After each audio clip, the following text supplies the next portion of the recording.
I serve as the president of the Board of City Service Commissioners. The first item on our agenda is a call to order. The April 7th meeting of the City Service Commission is called to order. Our second item is the roll call. Will the executive secretary please call the roll? Yes, President Bach, Present. Vice President Miller, Present. Commissioner Cleary, Here. Commissioner Smith. Present. All are present. Thank you.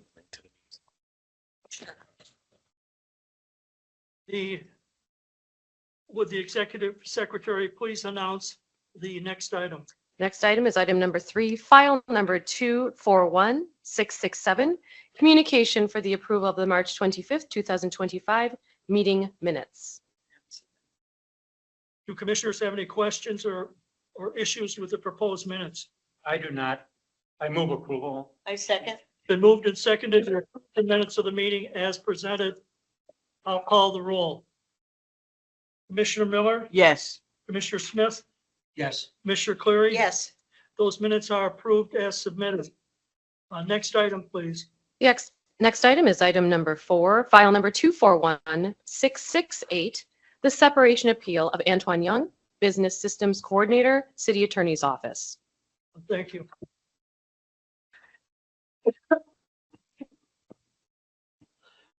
State statutes and our rules allow an employee to appeal a separation action. Today, we're hearing an appeal from Antoine Young concerning a separation dated December 11th, 2024. The commission will decide whether or not the department's decision to separate Mr. Young was reasonable per Rule 11, Section 6. The court reporter will swear in the witness just prior to their testimony. I want to remind everybody that only one person can talk at a time so that the court reporter can make a record of our hearing. The parties have stipulated to certain exhibits and other matters, including the fact that Mr. Young filed a timely appeal. The hearing will be conducted as follows. First, we'll consider the exhibits. Second, we'll have opening statements from each of the parties. Third, we'll have direct testimony from the witness. Each witness will be subject to questions from the commissioners and cross-examination by the other party. And fourth, we'll have closing statements from each party. And finally, the commission will deliberate on the matter. Typically, our deliberations are conducted in closed session, and then our decision is announced in open session. In regards to the hearing today, if at 12:30 the hearing is still in progress, it will be adjourned and resumed tomorrow at 1:30. It will be resumed in conjunction with the commission's regular meeting. We've already received the agenda for that meeting. It's very short and brief. We will be prepared if we have to go to tomorrow afternoon to resume, and my guess would be we would resume around 1:45. That's just for the information of the attorneys. I would request it to be here at 1:30, but just so you know what the practical effect might be of the hearing.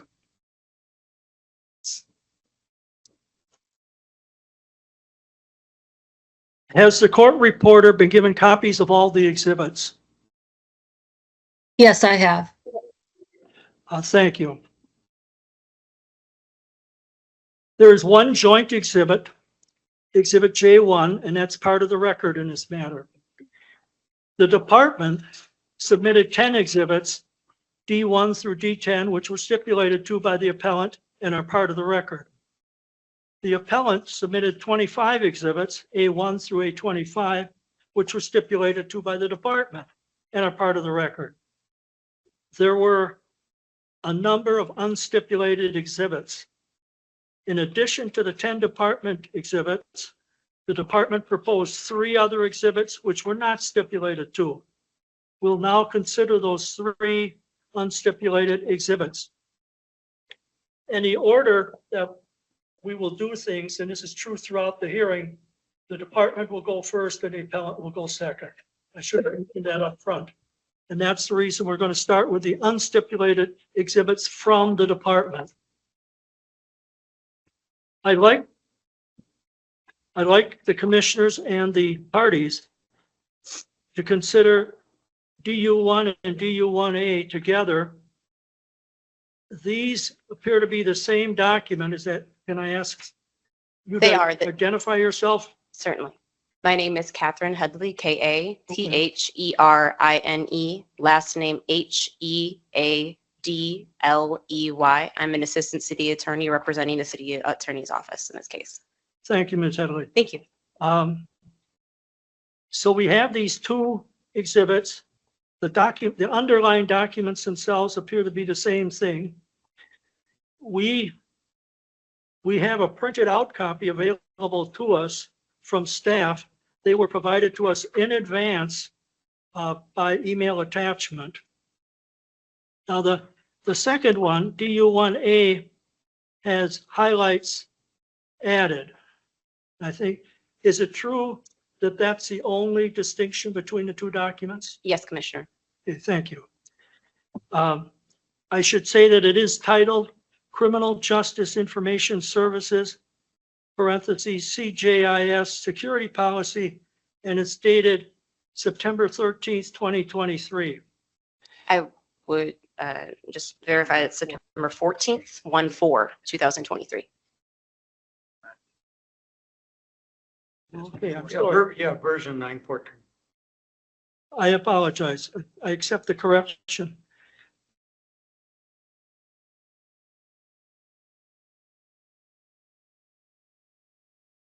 Why is the department presenting both of these copies as proposed exhibits? The highlighted version was to be more helpful for the commissioners as to what we were going to be referencing, what various aspects of this. We recognize that it is a 377-page long document. We included the entirety of the document such that so that the commissioners could be aware of the enormity of the policy and its wide-reaching issues. And will you be handling the introduction of the highlights, or will one of the witnesses be doing that We don't need to use the highlights. It was just for our information? correct. I will likely be using the, we can, the person who did the highlights is here and present, can talk to them if the commission so desires. Okay. Otherwise, we can pull up the points that we need to during testimony. So commissioners, if you have any questions regarding the highlights, we'll have a city attorney witness address those specific highlight questions. But the reason we're here is it was not stipulated to by the appellant's attorney. I'd like him to introduce himself and then explain his objection to this, I'll say document, because it's really one document. Correct. Please identify yourself and give us the objection. Good morning, everybody. My name is Ben Hitchcock Cross. I'm appearing here on behalf of Mr. Antoine Young. I do have some preliminary matters that I think should be addressed before I respond to this, but I will respond to this now. I had two primary objections to the introduction of DU1 and DU1A. The number one objection is that this document purports to be a document written by the Federal Bureau of Investigations. There is no witness here who is able to authenticate this document or otherwise assure this body that this document is what it claims to be, namely the policies and procedures of the government. I also object, and this is specifically here for the reporter DU1A, I object to that because the highlights there are not evidence. And I've heard just in the chit chat that went before that the commissioners have reviewed both documents, and one commissioner, I believe, expressed his opinion that the highlights are extremely helpful. The highlights are not evidence. That's argument from my colleague, and that's what I thought was inappropriate about that. Besides the fact that we don't have the chance to respond with our own, and we have our own objects that we'd like to highlight, my understanding of the proper course of action here is to walk us through and to us in that direction. I assume the reason that the city attorney's office did this was to have the effect that it did have, which is, as the commissioner stated, that the highlights were extremely helpful. And again, my point is that they were extremely helpful to elucidate the argument of the city attorney's office. That's not evidence. And it's important that when you are examining evidence that you know that it's accurate, you know who it's from, and that it's not, again, and this is part of the problem here. This is ultimately the testimony of the attorney on the other side here and not evidence. So we're you to hear, for example, DU1A, and again, I don't know how we don't bring that here. That would be the problem, is that you would be influenced by essentially the testimony of an attorney. Well, the question of the document, whether or not it's an official or real document, that I think we could have that addressed by a witness from the city attorney's office. So can we do that, Attorney Headley? Yes. All right. I'm going to, and you can change your mind as to who does it, but who do you think will be addressing the source, I'll call it the source of this document? Assistant Police Chief Craig Sarno. He will, He's online. okay, but that it is in fact a document that his department received from the federal government. Anyone can receive the document. It's readily available online. All right. We will call that person as a witness, Correct. and we will hear his explanation as to how he received the document. And after that, we'll make a ruling as to whether to accept it or not. The other part of the objection, I don't think I'm going to address that. It is true that the highlighting is part of the argument of the department, but the document speaks for itself. And if it's a real document, and if both the police department and city attorney's office have that document, they can use it as part of the process. That takes us, so temporarily, DU1 and DU1A are deferred until we have some corroboration of where this came from and who has it over in the police department. We are aware from receiving the materials ahead of time that one of the documents that's in the package is the report from the police department regarding the appellant. Correct. So, and I suppose the argument will be that that document is consistent with the application of it. Mr. Young is consistent with the guidelines and rules and whatever that are in that 300-page document. Correct. All right. There is, however, an additional document, 7 pages. It is a hearing decision by a state of Wisconsin Equal Rights Division hearing examiner. It concerns a decision by the Milwaukee Police Department to not hire an applicant for a custodial position because of her conviction record. The hearing examiner cites the requirement of the Criminal Justice Information Services Security Policy as regarding access to the criminal justice databases. It is a case involving a similar issue to the one before us. It is not involving Mr. Young per se. Attorney Hitchcock-Cross, what is the appellant's objection to the document? Okay, and just so I was understood, I thought the procedure would be they would express why they thought it should go in, and then we would have the opportunity to state our objection. I thought to me, as a commissioner, I thought it was self-evident why that's being brought in, but that's, and I understand. if any of my fellow commissioners had a question on that, I do not have a question. they can interrupt me. They know that. Sure. It's my understanding that there are witnesses in the room.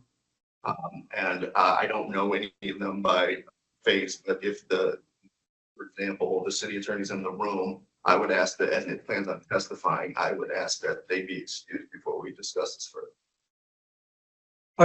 Are you referring to Ms. Headley herself? No, but if there's anybody who plans on testifying about this document or anybody other document, I'd like them to not be in the room. I would object because this is a hearing that's open to the public. It is widely being broadcast on Channel 2 at the moment in time. So there are plenty of other witnesses who are online and waiting to be called to testify who are hearing the same thing.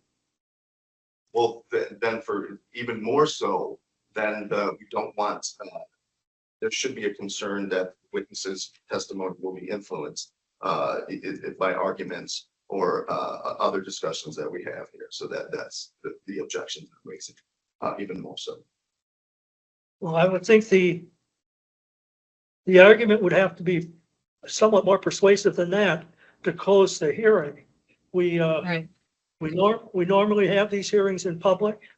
If this involved a criminal situation or a serious medical situation on behalf of the appellant, those are reasons why we would normally close off a hearing, but not under these conditions. At least that's, and we also, not only are the parties represented here today, we have a counsel to assist us somewhat. And I'm going to look to Mr. Patrick McLean, Assistant City Attorney, who's been assigned the maybe dubious honor of representing us, but he will comment about the situation for my benefit. And I appreciate that. If I just could interrupt for 1 second, I appreciate that. I want to be clear. What I'm saying here is I'm not asking for, let's say, the hearing to be closed because we're going to discuss something that might be proper to be closed. What I'm saying is that witnesses who plan to appear here might be influenced by the arguments that I'm going to make, just as they might be influenced by hearing the testimony of other witnesses. So normally it's my practice to invoke what we call the rule, meaning sequestration of witnesses who plan to testify. So again, that what we're saying here doesn't affect them. That's what I'm asking for, not that the public be excluded. If I may. Mr. McLean. Thank you, President Bach. Assistant City Attorney Patrick McLean. That's the way I understood the objection as well. So Mr. Hitchcock-Cross is not arguing that we should enter into a closed session. He's essentially asking that, Just witnesses. right, anybody who's going to testify be excused and directed not to listen. But that would also apply to people online. Right. And that has not historically been this commission's practice. The rules state that this is an administrative hearing. It's not bound strictly to the rules of evidence. Correct. And that the commission can decide basically the relevance and admissibility of certain types of evidence, which would include whether or not it's appropriate to have witnesses present to hear testimony. So the commission can certainly consider the objection, and if it likes, it can agree to it, but it's not bound to under any law or rule. And if I may, just one other point to follow up with Mr. Hitchcock. This is Attorney Headley. Yes, Attorney Headley. Sorry, I forgot you're not in the room. Assistant City Attorney Catherine Headley. I would only other say that the city attorney should be present, as he is a party to the matter then as well. So if there is going to be sequestration of witnesses, then he should also be able to be present and in the room, as he is my client. I was going to point that out, that in any case, even if we had sequestration, that will only apply to other persons other than either the department head or his designate. If the department head chooses to have someone function in these hearings, I'll call the title personnel officer, then that person would be the representative of the department and would stay. If the department head chooses to stay, in this case himself, he could stay. Do my fellow commissioners have any concerns whether we sequester the witnesses or not? Yep.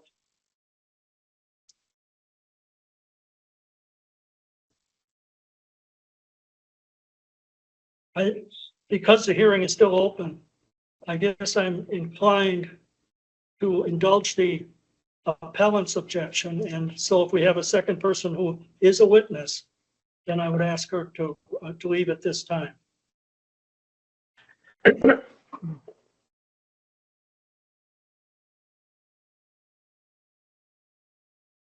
And I will have to rely on the good faith of the people who are online, that and that will put the pressure on Ms. Moore to contact people as they're called as witnesses. If President you know Bach, yes, I was not provided with any phone numbers for contact for any of the witnesses. I would have no way of contacting them when to step into the hearing to speak. you're right. That's what makes it awkward when we have a hybrid meeting. In the old days, once in a while we had sequestration of witnesses. and the people could just sit out in the hallway. Have Attorney Headley, have you had any communication with Ms. Moore as to the order of the witnesses you intend to call?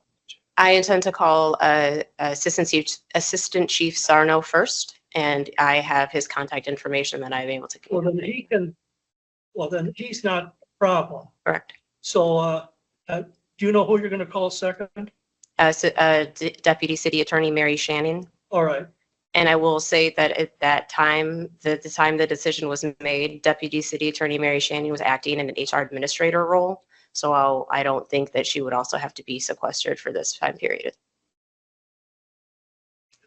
I do think that is the role she played based on the, normally, of course, in these cases, we don't have both of those persons present. Certainly. We have either the department, most likely we have in the case of DPW and the health, most likely we have the highest ranking personnel officer. And then in smaller departments, we might have the department head. Certainly.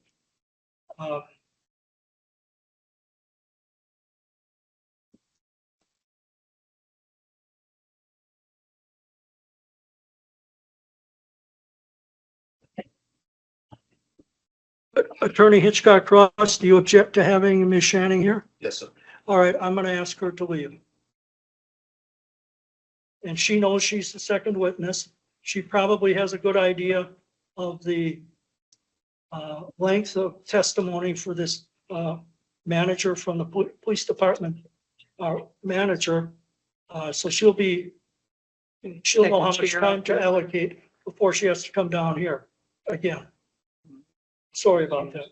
President Bach, if I may, there is a rather extensive witness list. I don't know, just to keep the rule consistent in the hybrid format, if the commission doesn't want any witnesses other than the principals to be present, then perhaps there's a way to ask whoever's managing the Teams meeting to That would, scroll through the list of participants and she can take Ms. Moore, you can, if somebody accidentally hears the first couple minutes of the testimony of this police department person, that's too bad. What we'll do is I'll ask you to go through the witnesses for the department, because the department goes first. And one, get their contact number, and two, ask them to disconnect at this time. That's all I can do. Okay, President Bach. People are not in the room. Okay, just so that you understand that I do not have anyone's contact information and they have already left the meeting. I'm going to remove Philip Islow right now, and he did provide in the chat his contact information, but I do not have anyone else's and they've already left the meeting. And that would be then Attorney Ben Cross that would need to provide that contact information for me. These are his witnesses. Yes, it does not, our witness list that we receive in advance does not differentiate between who was called by the department and who was suggested by the department and who was suggested by the appellant. Right. So all I can do is advise the department as to its witnesses. If the department head testifies, then that's fine. He has a right to be here as the affected party. Ms. Shanning, the city attorney, is their personnel officer. She knows what's happening. And this police department person is up first, so he doesn't have to be. So we can get under, and I hope, I don't know how many more of those people are your people. That's it. Okay, well then it's not an issue for the for the city, I should say for the department. Right. Because we've just about covered it. Well, Great, thank you, and I apologize for the inconvenience here. There are objections to simply this. This document here is not precedential in any way for several reasons. Number one, it is not between the parties here. Number two, it is between a hearing examiner Joseph Surge, who this is not a appeals court decision. It is not a Supreme Court decision. This is no effect of law. This is merely what this person thinks. And the most important reason why this should not be considered is the prejudicial value of this is clear because as it states in here, the individual, and although they've deleted the name, and I guess we can leave it out on the public hearing, has been convicted of felonies. And that is categorically different than my client. And the policy that applies there is categorically different, as this CGIS policy handbook that you've read states. That when there's a felony, it's automatic barment from the policy. And if you're misdemeanors like my client has, then it's a totally different situation. So that is my fear. And I know that you have already had a chance, you've been exposed to this document. That's correct. But to the extent here, I think it's as important that I make this point clearly, that please do not be prejudiced by this document, because A, it's not binding, and B, it doesn't have anything to do, which is why it's not binding, with this gentleman here, and that's what we're here for today. We are aware that administrative decisions are not binding on the commission. However, it does involve the city police department. And I'm aware of the distinction between felonies versus misdemeanors in terms of the regulations that are being cited. But having said that, it also makes it clear that it applies to civilians, not just to uniform type people. And in that sense, the commissioners should consider it as background. And for that reason, after hearing your objection, I'm going to still allow it to be admitted. This document, so far, we've had D10 was the last exhibit. So this will be D11. And the commissioners who've been around on this commission for a long time, even the most junior person on the commission has been here for a number of years. They understand that the administrative decisions which have been entered into the record on both sides in the past, that they're merely background information and do not constitute a precedent in terms of this case. Having said that, I said we're going to go through the exhibits. Right now, that takes care of the unstipulated exhibits. I'll rule on the D1 1A business when we get our first witness at the conclusion of his or during his testimony. But we also have, it wasn't just the department, also the appellant had exhibits which were not stipulated too. Exhibit A1 is a one-page exhibit, which, and Ms. Moore can correct me if I misstate this, but our staff has entitled this Young Timeline. That's how it's described in the summary of the exhibits. The document is undated and the author's name or initials were not shown.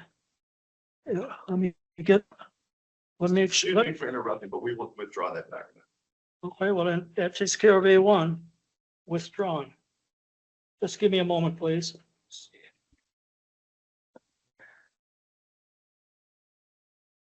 Exhibit A2 are 6 pages of emails between Ms. Headley, the assistant city attorney, and Mr. Young, the appellant.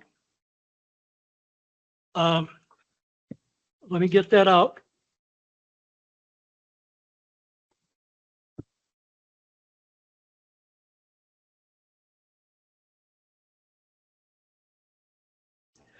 And in describing it that way, I would observe that the final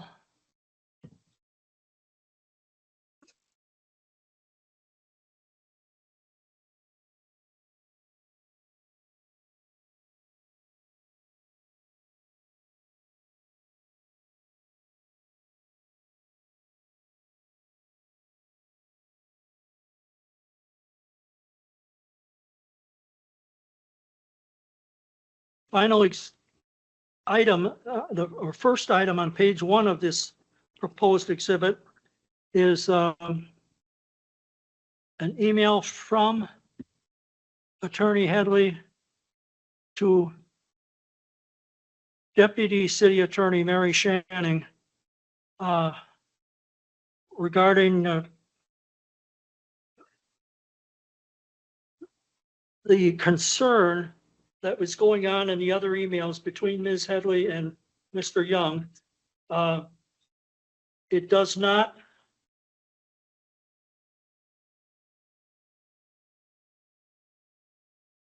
appears to be a series of such communications, and they also, other people are cited in these emails who I believe are legal assistants in the department, and their concerns as to whether they be opening and affecting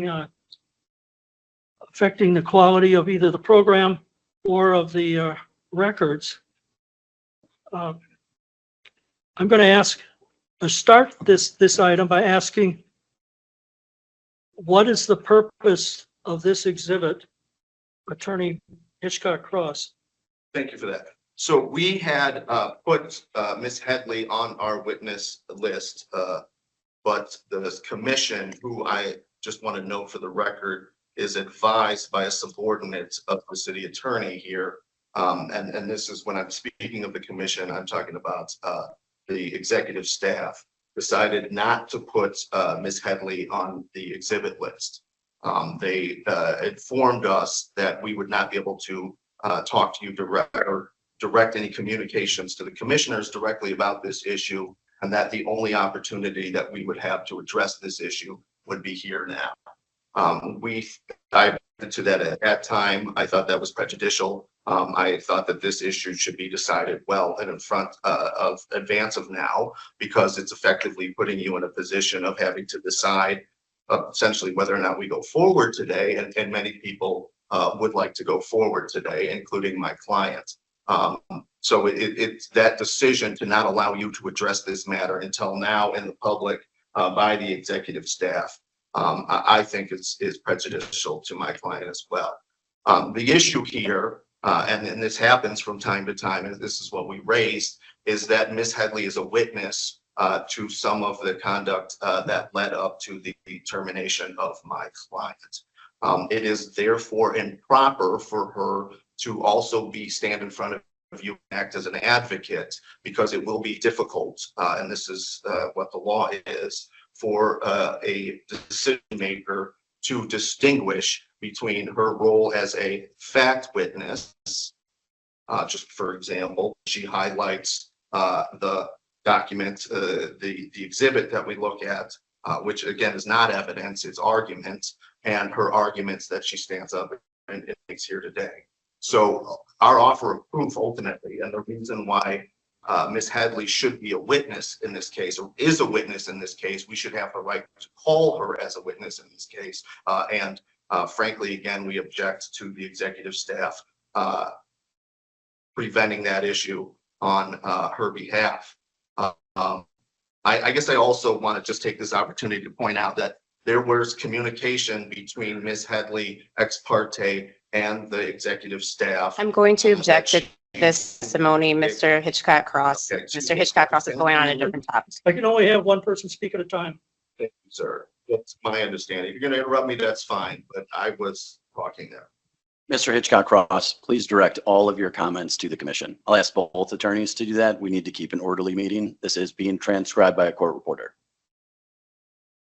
Okay, thank you.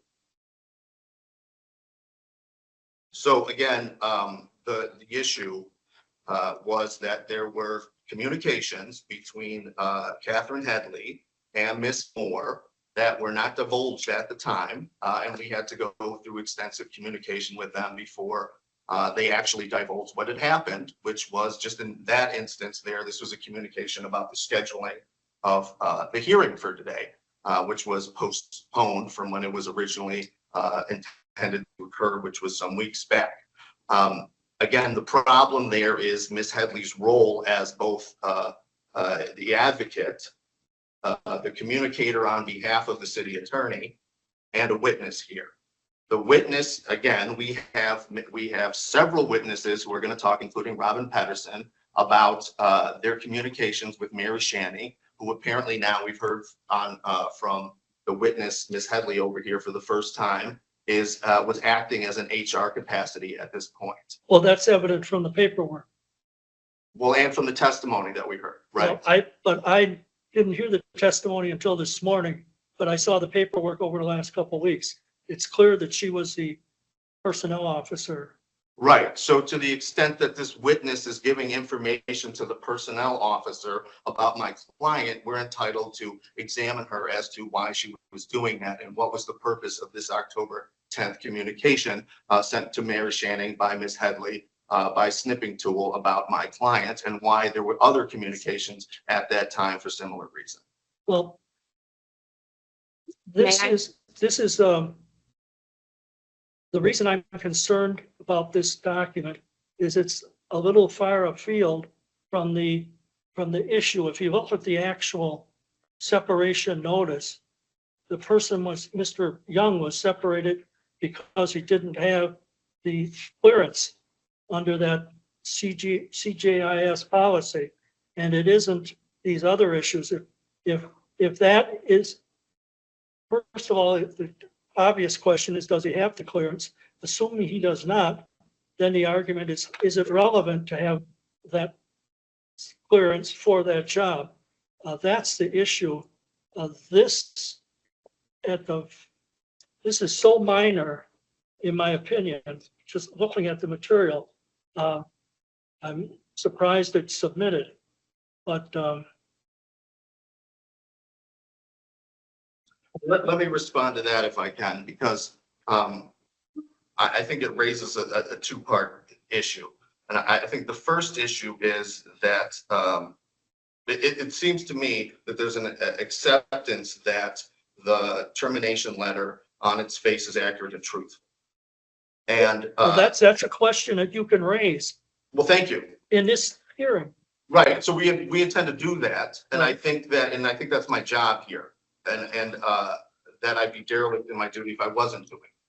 So to the extent that I understood what you were saying was, if we're assuming that what is in the termination letter is true, then this is far afield.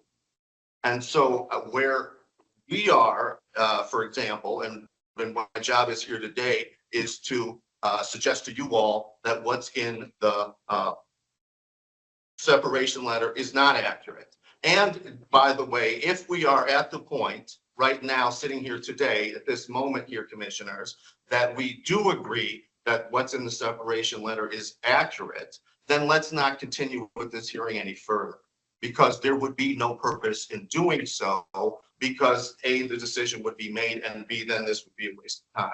So let's not waste any more city resources if that's the case. Well, the argument that Mr. Young himself made in his appeal, which he attached to his, where he appealed, there's an attachment, he filled it in. He said, well, I've been doing this job for a couple of years, and it hasn't affected my ability to do the job. I assume that that's what this hearing would be about, that he probably doesn't have clearance, but the question is whether or not that's relevant to the performance of the job. And that's why we're having the hearing. And if there are some minor kerfuffles about some document being opened by legal assistance, and they're bringing it to the attention of Ms. Headley in her role as assistant city attorney, and then she's telling Ms. Shanning that, hey, we have a concern that it's not been sorted out. That doesn't go to this case, in my opinion. Great, and let me just give you another theory here, just to help you out, because I understand that that's one theory, okay? And but there may be others, and that may be what the point of cross-examination is. But there may be one theory where my client signed a background review in 2022, There may be a theory that instead of sending the Milwaukee Police Department, instead of sending that information to, say, the city attorney at that time, that they send it to Robin Peterson. It may also be the case that we find out here in testimony that Robin Peterson and Celia Jackson terminated my client back in 2022 before the actual person who was authorized to do it without authorization. When Mr. Tierman Spencer found out about the illegal termination of my client, he reversed that action back in 2022. And some of those documents are in the record. Thank you. And it may also then be the case that going back into 2024, that there may have been some issues between city attorneys and my client. Well, that's what we would get into in the hearing. But So then that's why we may want to have this document may assist us in getting into it. That's where we are. And I think we've covered that, so I don't have any more argument to make on. commissioners, do any of you, would you prefer to have this in the record or no? In which document are we? We're talking about AU2. I'm not sure that I think it's that important, but I don't have any objection to keeping it in. May I be heard on the Yes. argument of me being a witness here? Well, that's a separate issue. Okay. And the city attorney, under the civil service law, he's a department head. He, like any other department head, if the appellant is represented by counsel, as opposed to representing him or herself, or as opposed to having a union rep, whenever the appellant has a counsel, the department head's allowed to have a counsel. And you are it. And I personally, my inclination is to not have you as a witness in this case, because these other, and some of them have been one of them has been referenced. He's a deputy city attorney. The other people involved here, the information can be brought out through them, through other persons, not by you. My opinion is that your role is going to be as the counsel for the department head, who happens to be the city attorney in this case. As to AU2, I don't think it goes to the merits of the case, but I don't want to spend any more time on this thing. I'm going to allow it to be, and this is a phrase that is used in arbitration it'll be entered for what it's worth. Now, as I indicated, the record between the parties has 25 stipulated. So this would be A26.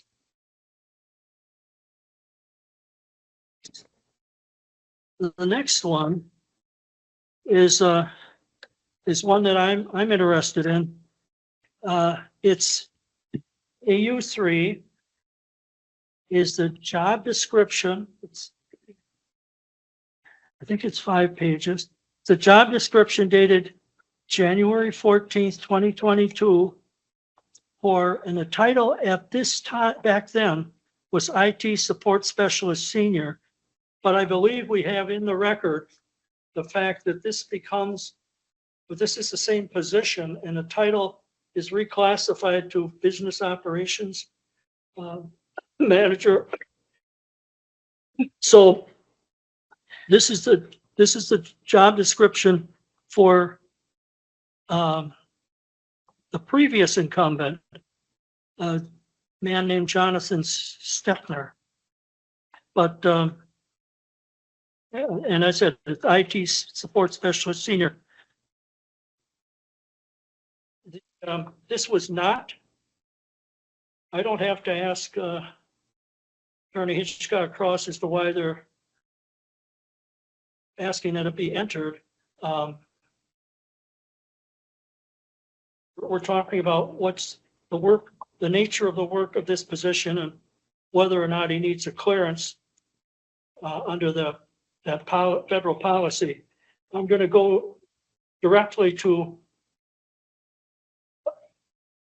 counsel for the department, Attorney Headley, what is the objection to the, I'll call it the early job description? Thank you, President Bach. The objection here is that this is an unsigned job description. If you look at the page 5 of Correct. AU3, it is unsigned. At the time that we were reviewing this, I did not have the ability to check and verify that it was an accurate and true job description. And given the fact that it was unsigned, that lends itself to the fact that it is specious at best. And also A18, which has already been stipulated to and in the record, is the job description at issue during the time period where Mr. Young was let go from employment. Right. And that's part of the record. Correct. But part of the argument in this case, and remember, we got to, what the case is about is this position, whether it was held by Steckner or Young, and whether it was the senior specialist or whether it's the business specialist title. In any case, question is whether the clearance is required based on these job duties. And I think it's helpful to the commissioners to have both of these job descriptions in the record, because we know that there was some kind of termination action back in 22, and then there was the current, which is a non-appealable, but it was changed, and we're probably going to hear about that. But it was, we then have the new job description because it was reclassified upwards slightly. With that, that would be, because the emails were admitted as 26, the court reporter should mark what AU3 had been, that should become A27.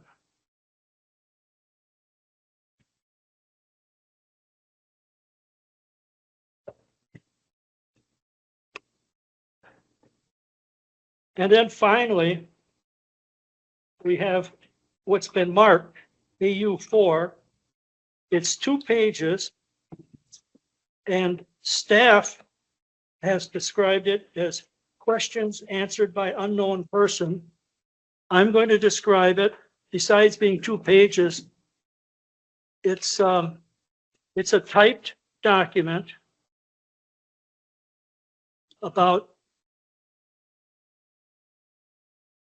the position in question, and Mr. Young, pardon me, only 1 page is typed. The second page is handwritten. However, I did not see a date or an author indicated, and so my question to Attorney Hitchcock Cross is,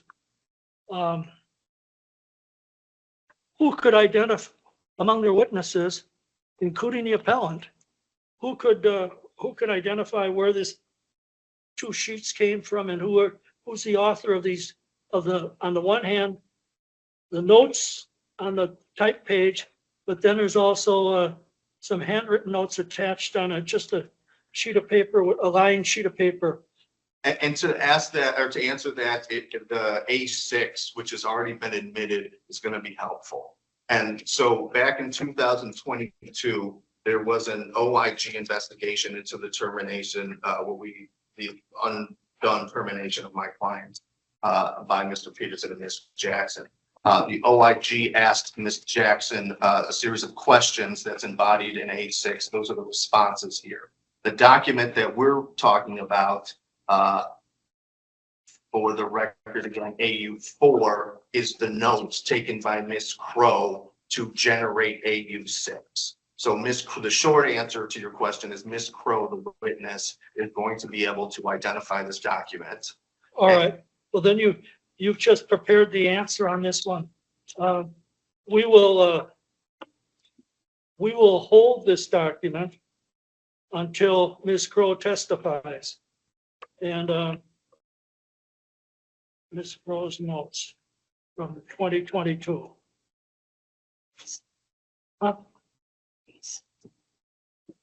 You do have an A6. A6 was not denoted in the top right-hand corner. It is, every other document was, A6 wasn't, so it might be back of A5. It's not, goes from A5 to A7. Oh, okay. Thank you for. Okay, I have A6 and I note that I had to put in, And I don't have A4 either. I had to put in a, my own identifier of A6 on that page. And it is, it is from Sharon Crow to Celia Jackson. And that is part of the record. So we, but whether that was in here or not, this has to do with the job duties related to Mr. Young. And we'll have Ms. Crow identify that if and when she testifies. All right. That's, we've done two main parts of exhibits. Now the part I like the least is the next one. And that's where I'm going to ask each of the parties whether they have any new or additional exhibits. And if you have a new or additional exhibit, you can bet that my first question is, why wasn't this submitted ahead of time? Like I explained, and I should have explained at the very beginning, at each step we go first. And so my question to Attorney Headley is, do you have any new or additional exhibits? No, My question to Attorney Hitchcock Cross is, do you have any new or additional exhibits? No, thank you. Thank goodness. Thank you. Uh,